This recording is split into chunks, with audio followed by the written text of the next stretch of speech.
One power, invisible, and just see it everywhere and every day. One power, indescribable, and just speak of it with every word you say. Mysterious until you know the truth. As simple as the love inside of you. Call it God, call it Spirit, call it Jesus, call it Lord, call it Buddha, Baha'u'llah, angels' wings or heaven's door. But whatever name you give it, it's all one power, can't you see? It's the power of the love in you and me. One power, one power. Good morning. Welcome. That song always, it's such a gift. Thank you, Daniel Namad. Anyway, welcome and good morning. Such is the nature of life that all it asks and all it wants is the opportunity to appear, and you are that opportunity, and so am I, and so it is. Welcome, everyone, to CSL Midtown, broadcasting to you this morning from Atlanta, Georgia. We are so glad that you have joined us today. We welcome all people, no matter who you are or where you are in your life. Our center reflects the beautiful, diverse tapestry of life that is everywhere present. So we welcome you, whoever you are and whatever path brought you to be here today. We know that you are an individual expression of the divine life in which we all live. You are welcome to participate here today and to become part of this community in whatever way serves you and whatever way serves the greater good. We hope that those of you who are watching our broadcast on a social media platform, such as Facebook or YouTube or anywhere else that I don't even know about, will like and share this with your friends. For a better understanding of who we are and what we teach, listen now to our Declaration of Principles as written by our founder, Dr. Ernest Holmes.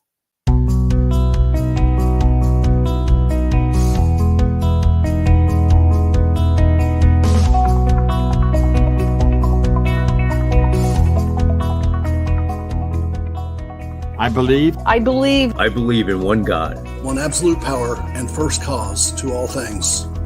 I believe that this power is perfect love and creates out of a desire to express love. I believe all thought is creative, and how I choose to think creates my personal experience. I believe in the unity of all life and the immortality of the individual soul, forever unfolding. I believe in the eternal goodness, the eternal goodness of God, the eternal loving kindness, and the eternal givingness of God to all. And so it is. And so it is. And so it is.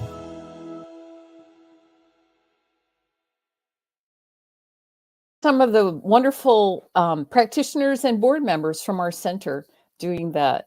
Also, just know that the full declaration is available on our website at cslmidtown.org.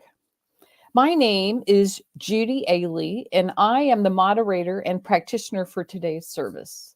This morning, I am excited to say that we have yet another fabulous guest speaker, and I will introduce her a little bit later. But remember that the theme for this year, 2024, is Grand Rising. And today we continue with our monthly March theme of That's How We've Never Done It. And this week's talk will be entitled Won't, Will, Did. How many times have we been fearful when faced with a life-changing challenge or just facing the unknowns of life?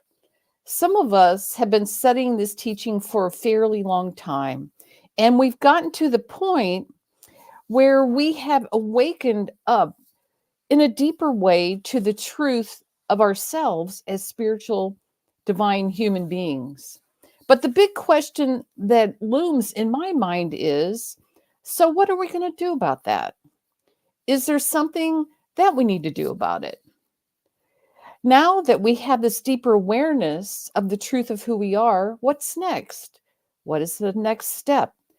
I invite you today to release the need to figure it out. I invite you today to release that urgency to try to find out and control all those details. And instead, I invite you to tap into your inner guidance and to let that inner guidance lead you to new territory. That inner guidance is the voice of spirit within us. How do we embrace a larger expression of God in our lives? What is on your bucket list that would stretch you into a bigger expression of you? What's in your way, or what do you think is in your way? Can we move from our limited views of just surviving to encompass the notion that we can thrive, that we can be beings of total health, abundance, love, joy, peace, beauty, wisdom, creativity even? For me, the next steps are found through my inner guidance, through the voice of spirit that speaks to me and through me. So I say today, let go of struggle and strain and the notion of trying to figure it all out. Instead, surrender to your inner guidance, to the presence of the one mind. We know that we are here to live large, that our lives make a difference, that we each have something important to contribute to the beautiful, diverse tapestry and evolution of life. So let's open our hearts and minds to tap into what that is for each of us. Of course, if you have a burning inner passion towards something that you are certain of in your life, know that this is spirit speaking through your desires, and follow that. And as you follow that, the next steps will become clear. With those thoughts, I'd like to lead us now in a spiritual mind treatment, which will be followed by music for reflection. And as I offer these words in the first person, please accept this treatment for yourself. All right, just allow yourself to relax and to get comfortable wherever you might be, all out there in the world listening to this. And as I do that, I just take a couple of breaths to allow myself to be present fully in this moment. And as I do this, I recognize and remember that God is all there is, that this presence and power is one whole united principle, is a power for good, and it is everywhere present.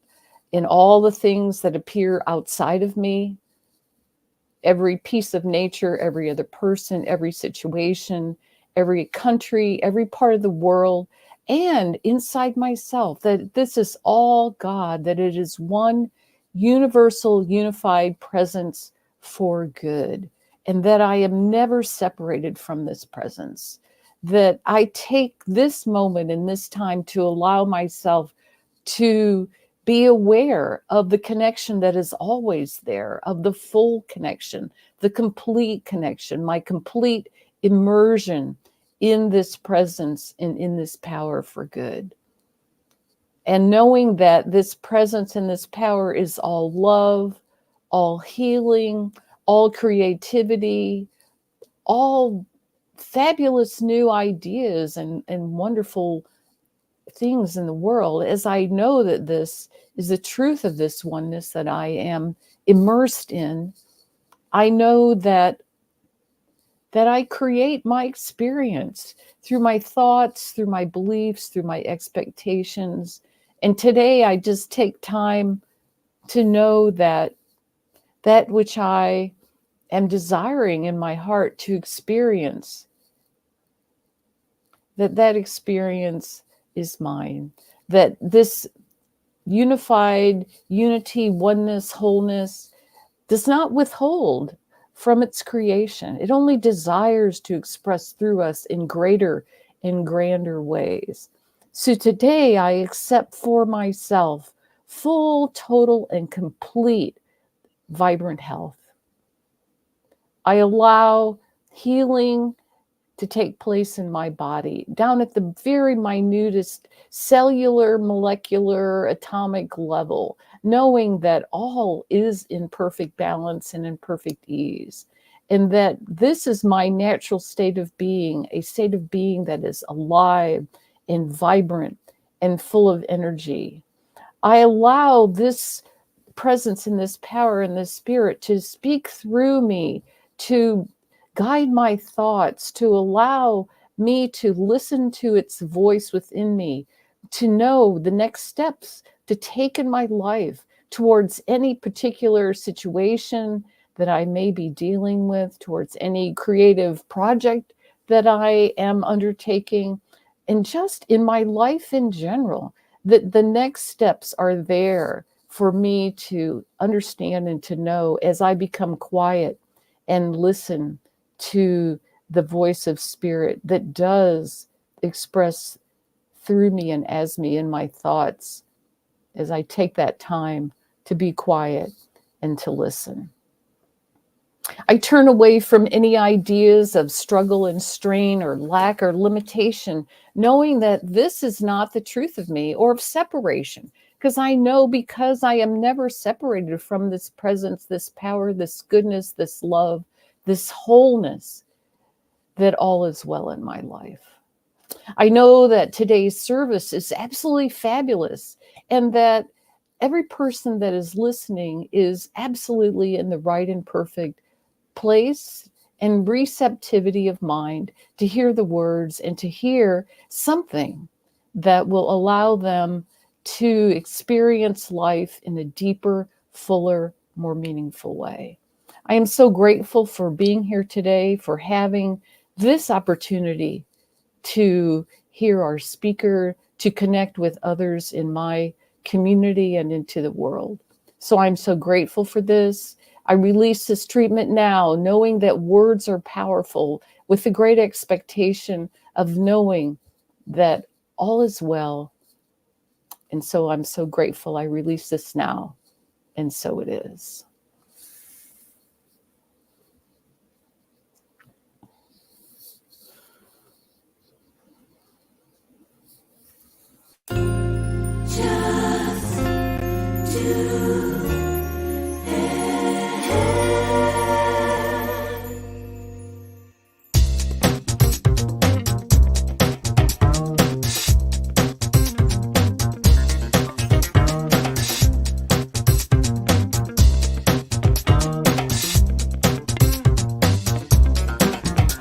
Just do it. Don't talk about it. Don't put it off. Just do it. Just say it. I'll speak my truth. I'll state my needs. Just say it. Just claim it. Act as if you know it's done. Just claim it. Just breathe. Breathe in faith. Breathe out fear. Just breathe. Just do it. Just do it. Just do it. Oh, do it. Just do it. Come on, do it. I'm gonna give myself a gentle push. I'm gonna start today. Just do it. Don't talk about it. Don't put it off. Just do it. Just trust. Trust myself. Trust my heart. Just trust. Love. I'm gonna give love. I'm gonna show love. Just love. Faith. I have faith. All is well. I have faith.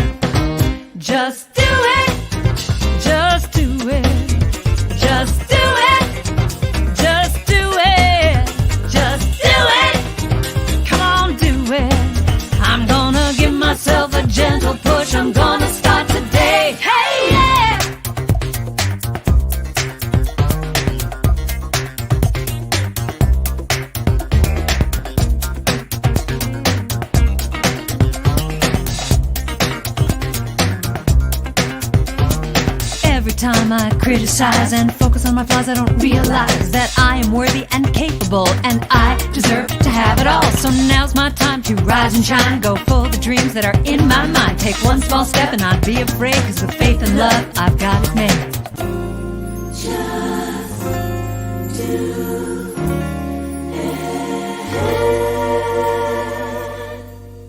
Just do it. Don't talk about it. Don't put it off. Just do it.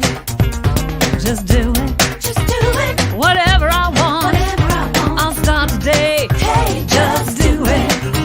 Just do it. Just do it. Just do it. Just do it. Just do it. Just watch me do it. I'm gonna give myself a gentle push. I'm gonna start today. Just do it. It's done. I love that song. Just do it. All right. Well, welcome back. Today our speaker is Reverend Dr. Michele Whittington.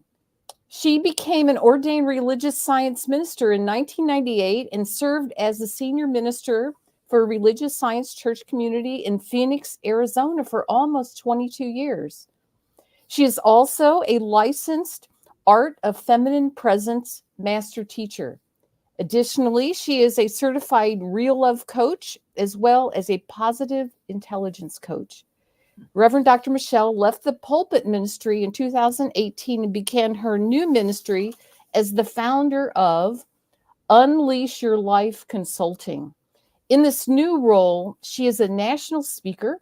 She offers classes and workshops and one-to-one mentoring, all aimed at empowering those who want to open themselves to fully embrace their dreams.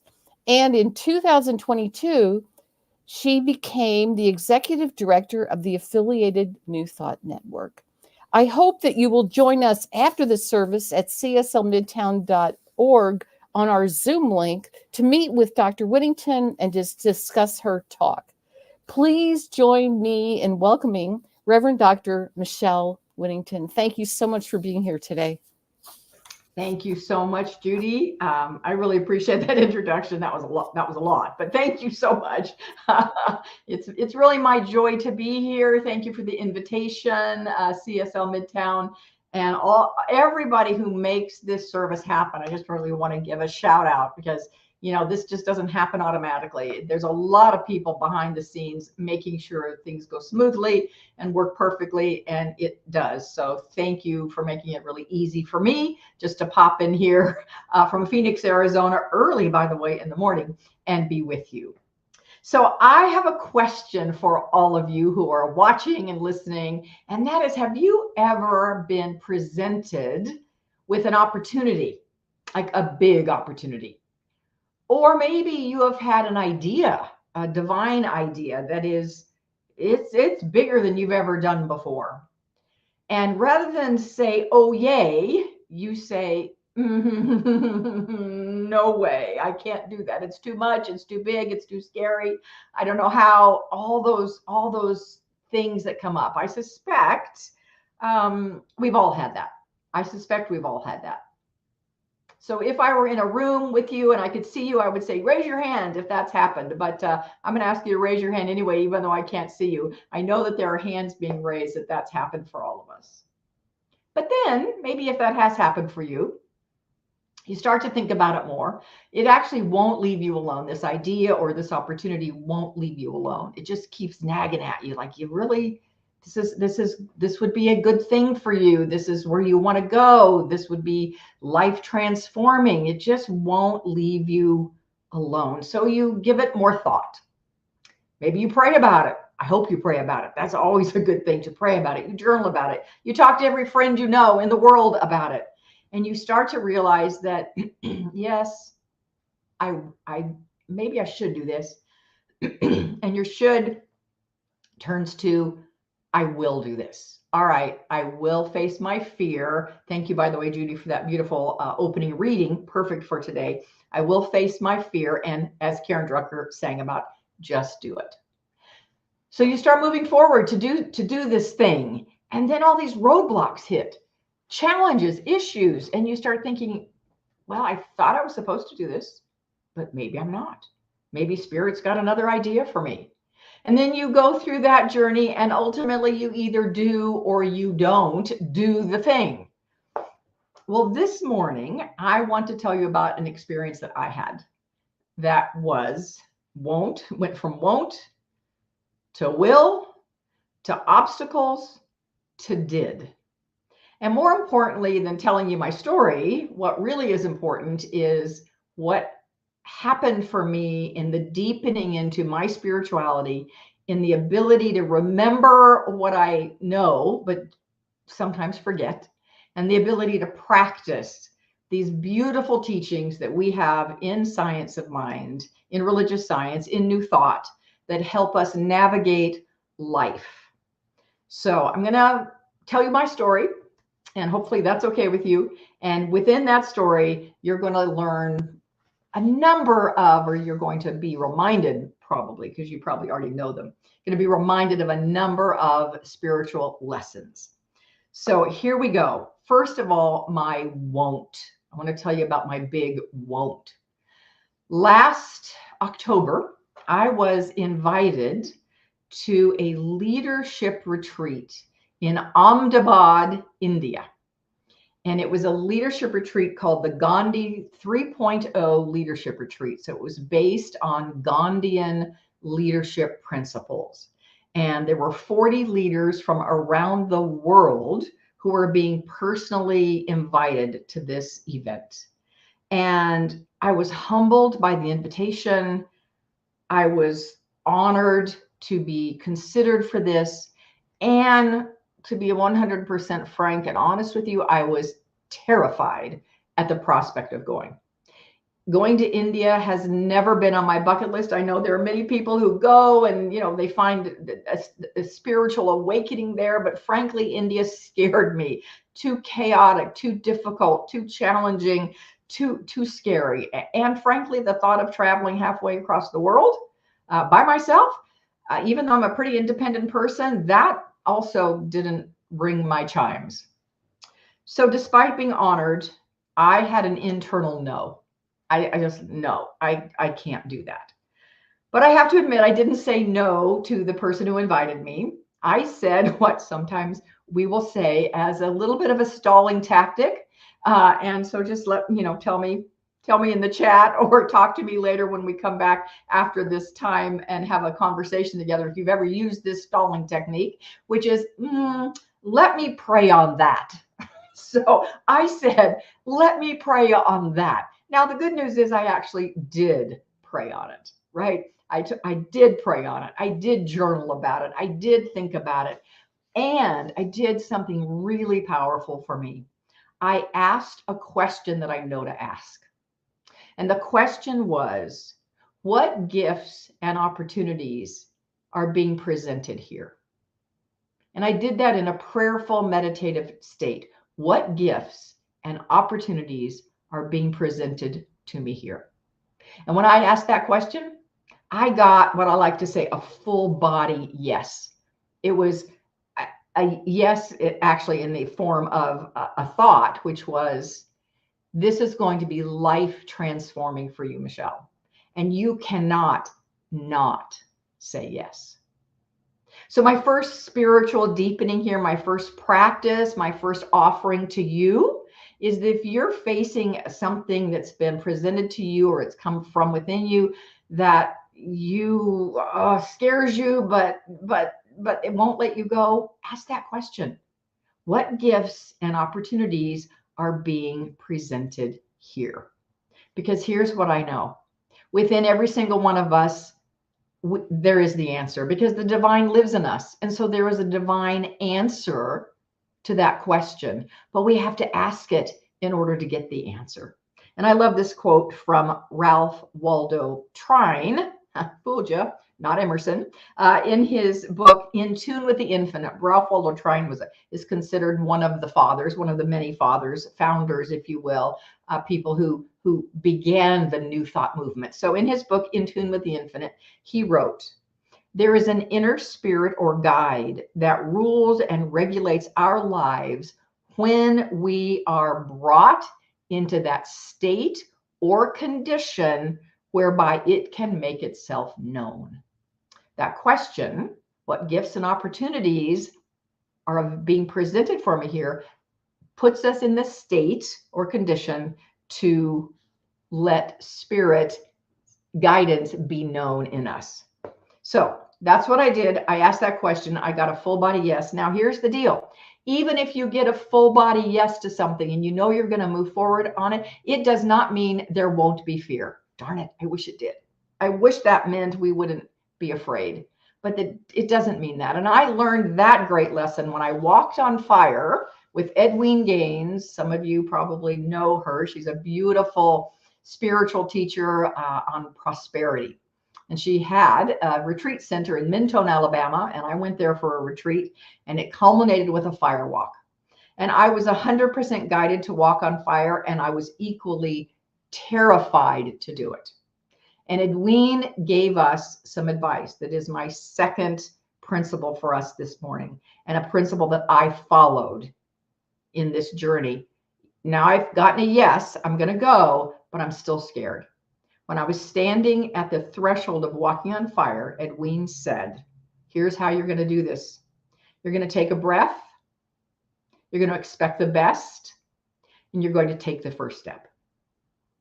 Take a breath, expect the best, take the first step. And what you will find is that what felt like a wall of fear is really just a veil, and you'll walk right through it. Ernest Holmes says in 365 Science of Mind, we should all learn to live in a state of joyous and enthusiastic expectancy. This is the principle upon which faith, or the answer to prayer, is based. Take a breath, expect the best, take the first step. That's my second spiritual lesson here this morning, and my own personal spiritual deepening as I went through this journey. And so what was my step? And I did have to take a breath. I did have to expect the best. What was my step? My step was to say out loud to the person who invited me, I will take this journey. I will come to this leadership retreat. I will travel halfway around the world to a country that scares me so that I can have life transforming experiences that I don't even know what they'll be. So then I started preparation, and I will not go through all the details that were required, but one thing that I had to do was to get a visa. You have to have a visa to go to India. And again, I will not give you all the gory details of the arduous journey that I went on to get this visa, but it was filled with roadblocks, such as not once, but twice, I was rejected for the visa. I don't know why. They don't tell you why. I was just stamped on an email stamp, rejected. Must be my shady past. I don't know. It caught up with me finally. They found out, oh no, but I was rejected. And so we decided to go a different, I was working with some people from the organization that held this event. And they said, we have to go a different route. We can't do the e-visa, which we were trying to do. It's not working.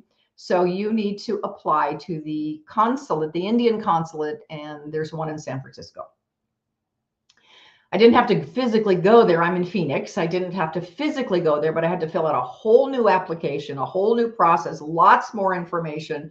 And I had to mail in everything, including my firstborn child. Well, okay, not quite, but it felt like it. But the one thing I did have to mail in was my passport. I had to mail in my passport, which caused me a bit of consternation, the thought of mailing in my passport. By the time we're here, by the time I'm mailing this in, it is 10 days before I'm supposed to leave. 10 days before I'm supposed to leave. And by the way, I had called the consulate to ask them some questions, and they told me in no uncertain terms, the minimum amount of time it takes to get a visa approved is 15 days, sometimes 60 days, up to 60, but 15 is the minimum. I had 10. Here comes spiritual lesson number 3. I trusted this. If this is mine to do, I will get this visa. And if it is not mine to do, I won't. I also, second part of this was I surrendered. I surrendered the process and I surrendered the outcome. Oh, that's a big one. Take a breath on that one.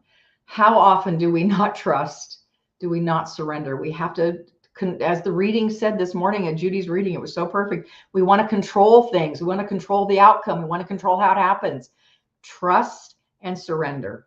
And so I trusted that I could put my visa in an envelope, or not my visa, my passport, and send it off. And I trusted that if I was supposed to go to this event, to this trip, I would. And I surrendered the process as well as the outcome. I popped that in the mail and I let go. I had taken every step I knew to take. On the 8th day, so I mailed it on the 10th, 10 days before I was to leave. On the 8th day before I was supposed to leave, I got an email from the consulate in San Francisco saying, your paperwork has been processed and is being returned to you. My paperwork has been processed and it's being returned to me. Nothing about whether or not I actually got the visa. So, okay, at least it's coming back. Now, here's a miracle. I'm hoping you're noticing a miracle. I was aware of the miracle. And the miracle is this. I was told it would take a minimum of 15 days to process this application. They turned around it in 2 days. They processed my visa application. That itself is a miracle. So on the Monday before I'm supposed to leave for India, not knowing if I'm going to go or not, trusting and surrendering, taking my steps, expecting the best, breathing, I receive in the mail, I have visual aids, I receive in the mail this overnight package, that's it, that I had provided to return my paperwork. With excitement, I must admit I was pretty excited to get this. I open it, I rip it open, and I find in it this. This is what's in it. Nothing else. Nothing else. No notice, no letter, no visa, no rejection, no nothing. Simply my passport, which, by the way, I was very grateful to have back. I flipped through it. I don't see anything. I say to myself, well, I guess the universe has answered my question. Am I going or not? I've trusted. If I'm supposed to go, I will. I'll get the visa. I didn't get it. It's not here. So I was actually okay with that, because I really was in the trust and surrender. And so I sent a word out to a lot of people that were very curious about whether I was going and were following this journey. And I said, well, I did not get it. I did not get the visa. I'm not going. And I have to say, I am so overwhelmed with gratitude, not just to have this back, but gratitude for these lessons and deepenings that I got to experience. The practices, the spiritual practices that I teach and that I believe, I got to practice them and I got to live them and I got to go on this journey. And I am so grateful that I got offered this beautiful opportunity, and it is okay that I'm not going. One of the people that I had sent such a message out to was the person who invited me. He lives in India. They're 12 and a half hours ahead of us. So I sent that mass email out about 12:30 p.m. my time, which was 1 o'clock a.m. their time. And so it was many hours, about 6.5 hours or so later, that I get, and I can feel the urgency in the text. I get a text from my friend in India who invited me. And the urgency in the text, I felt the energy of urgency. And the words were this: did you look inside your passport? Did you go through every single page and look? And I thought to myself, I said aloud, well, I looked, but then I decided to go through every single page, and I'm turning pages. And finally, halfway through my passport is, if you can see this, a visa to go to India, which, by the way, is good for 10 years.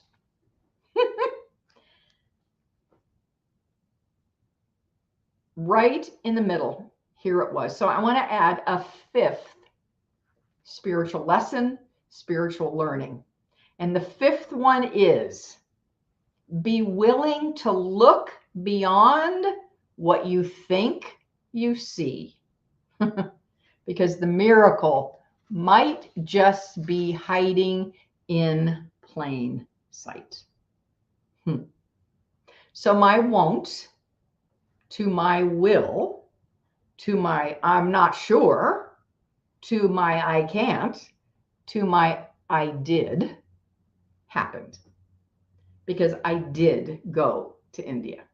And I did have a life transforming experience. And in the couple of minutes that I have left, I want to tell you about one concept that I heard a lot about in the 5 days of this retreat. Remember, the retreat was based on Gandhian leadership principles. Now, I know who Gandhi is, of course, but I've not studied his life. I know he freed India from British rule. I know that. I know he did it non-violently, but as I said, I have never really studied Gandhi. I didn't know him deeply. I know him much more deeply now, and what he stood for and how he did what he did. One of the terms that we heard a lot of was a term that Gandhi lived by, and it's called soul force. Soul force was defined as an inner strength, an inner wisdom, an inner knowing that we have when we abide in the eternal. Ugh, that just makes me have chills. I want to say it again. It's an soul force is an inner strength, an inner wisdom, inner knowing that we have when we abide in the eternal. Ernest Holmes refers to soul force in his book, It's Up to You, when he writes, "Let us know that the kingdom of God inhabits every soul. No one has ever tried and failed in a conscious union and cooperation with the universe itself." That's defining soul force. That's saying what the power of soul force is. Here's what Gandhi said in a writing about the power of soul force. And this was his philosophy in life. "Having flung aside the sword, there is nothing except the cup of love, which I can offer to those who oppose me. It is by offering that cup that I expect to draw them close to me." He said to the people that he didn't oppose people. And I know in our religious science, we don't like to use the word oppose. We don't have opposition. I understand that. And I'm using that word because Gandhi used it. But he said he didn't oppose anyone, but he did oppose practices. He did oppose oppressive behavior. He did oppose India being ruled by England. But he said directly to people who were oppressing him and his people, he said to them, "I do not believe in what you are doing, and I do oppose what you are doing, but I love you, and I will do no harm to you." This is soul force coming out here. This is what soul force does. He said that he didn't say, but it was said about him that he was nonviolent. He did everything nonviolently. I've learned that it was so much more than that. It was so much more than nonviolence. He did everything with this deep, profound love. So much so that he actually spent a great deal of time before he did his work in India. He spent a great deal of time in South Africa. And he worked for the rights of Indians living in South Africa to get them rights that they did not have.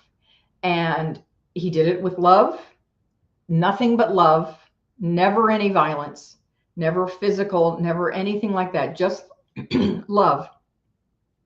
And when he finally won the rights for the people that he was trying to do, that one of the generals who opposed him vehemently, who was his, let's quote unquote, enemy, said about Gandhi, "I was honored to lose to that man." That's the power of soul force. When he did that in South Africa, the people in India, the government, the Indian government, the powers, the Indian powers in India were watching him and were wanting him to come back to India and free them from England. And he finally did go back to India. And they said, "Okay, let's go. Now let's do it. You're going to now lead the charge." And he said, "No, I'm not ready. I'm not internally ready." He didn't use these words, but I'm going to paraphrase Gandhi now. What he meant was, I need to deepen my soul force so that I can come from the purest possible place before I lead us to freedom. And he spent 15 years in prayer, in meditation, in contemplation, getting himself ready to do the miraculous work that he did to free India from England. Your spiritual journey might not be for you to take 15 years in basic solitude, deepening. But my question for you this morning is, what is it? What is a deepening? How might you go deeper, deeper, deeper into how you abide in the eternal? What are your spiritual practices? How could they be expanded? How could they be deeper? And I offer you these ideas that I have given you this morning, which I'm going to reiterate, as ways to deepen your soul force. So the first one is, when you are presented with this opportunity, with a divine idea that you say, no, I can't do it. At least ask the question, what gifts and opportunities might this present to me? Ask that question. That takes you deep within and gives you the space to hear the divine's answer. And if you get a yes, like I got a yes for India, that doesn't mean the fear is going to go away. Just know that it doesn't mean the fear is going to go away. And so then you follow the beautiful advice of Edwin Gaines, which is take a breath, expect the best, take the first step. The third, trust life to be unfolding exactly as it should, and surrender the process as well as the outcome as you continue to take your steps. Number 4, be in gratitude no matter what the outcome is. Be in gratitude. Number 5, be willing to look beyond what you think you see, because the miracle might be right there in front of you. And finally, do whatever it takes to continue your deepening of your own soul force. Thank you so much for allowing me to be here. Namaste. Namaskar. Thank you so much, Michele. What an awesome, awesome message this morning. Thank you. Thank you. So now it's our opportunity to give and for receiving so much good that we get with these messages each and every week from these wonderful speakers that we attract. So if you would, with me, you can donate at cslmidtown.org/donate. You can scan the QR code on your screen. And if you will, say with me our affirmation of prosperity. I live in a universe of abundance. As I freely and joyfully give, I join in the divine flow. And all that I share with life returns to me multiplied abundantly. And so it is. So I'm going to hand it over to our board president, Lee Huffman, for some announcements and taking us out. Thank you. Thank you, Vance. Thank you, Reverend Michele. That was amazing. The principles. I've traveled to India many times before, and I understand how that feels. And traveling around the world is always an exciting time with a lot of things that you have to commit to. So thank you for that. Everything that we do in our life, we need to commit to things like that. Judy, thank you for meaningful spiritual mind treatment and for making everything work today. For those of you that would like to talk more with Reverend Michele and Judy and others in our community, you can join us online on the Zoom link. And I'll tell you about that in just a minute. I'm getting ahead of myself. As you know, we're going through an amazing transition process here at Centers for Spiritual Living Midtown. Your transition team continues to work on your behalf to bring great speakers who are working. They're also working behind the scenes to make things happen in our community. So thank you for that team. Starting in April, we'll be looking for members of the new member selection team. Members of the team do not have to be located in Atlanta because our community is everywhere, thanks to the internet. And the team will be made up of 2 regular members, 2 practitioners, and 2 board members. And I get a set on the team as well. So there'll be 7 of us in all. And we'll have a process that we'll go through that will take quite a bit of time. So our current plans have us bringing on a new full-time minister sometime in 2025 because we want to do it right. And we want to have the funds able to pay for the new minister. And CSL Global, the global office, estimates that the process will take 12 to 18 months as we get started. And so we're going to get started. We are getting started already with the criteria for who can be on this. And minimum criteria is that you're a member of the center today and that you've taken some of the basic CSL training. And we are actually going to be offering some more of that training or pointing you to some more of that training in case you haven't qualified for that yet. But so if you want to apply, send us an email at info@cslmidtown.org or send it directly to me at president@cslmidtown.org. So either one of those will get to us. In the meantime, you can help us center in 3 different ways. First off, praying or treating for the center to prosper. This way we can remain online, move forward with our plans to bring on a senior minister as soon as possible. And please include the transition team and the new selection team who will be guided by divine wisdom as we make our decisions as a center.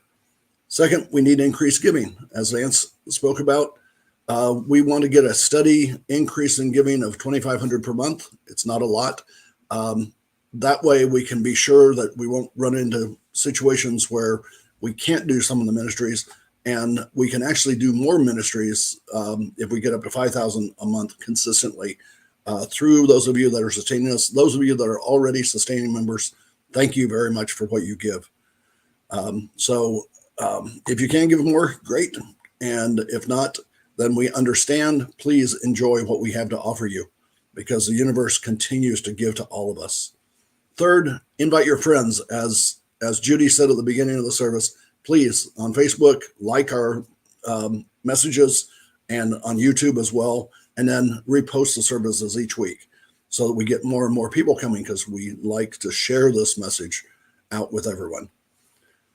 So the upcoming events this next week, Sunday from 10 o'clock to 10:50, please join the adult study group for an in-depth discussion on religious science and other topics. That is a great discussion that is on Zoom, and I'll talk to you about that a bit. Then next Sunday, our talk will be from 11 to 12. Join us online with Reverend Ron Fox for our celebration service.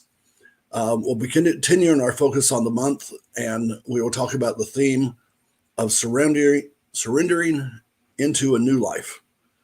So you can get together with us right after this and continue our discussion with Reverend Dr. Michele Whittington and Judy and other practitioners and other members of the center. Just go to www.cslmidtown.org, scroll down to where it says Zoom, note the 6-digit code and under the word Zoom, and then click on it. It'll bring up the Zoom forum, and then you put in the code to get in and become part of that meeting. So great stuff today. Thank you all for all of it. Bless you all. Please join me in the closing affirmation of life. I leave this place now knowing something better than I knew before. I go forth into the world with a heart full of love and a mind full of good sense. I look at the world in a greater way, knowing that I have within me everything I need to create the life I desire. I give thanks for this understanding, and I am grateful for the spirit of life that lives through me, and so it is.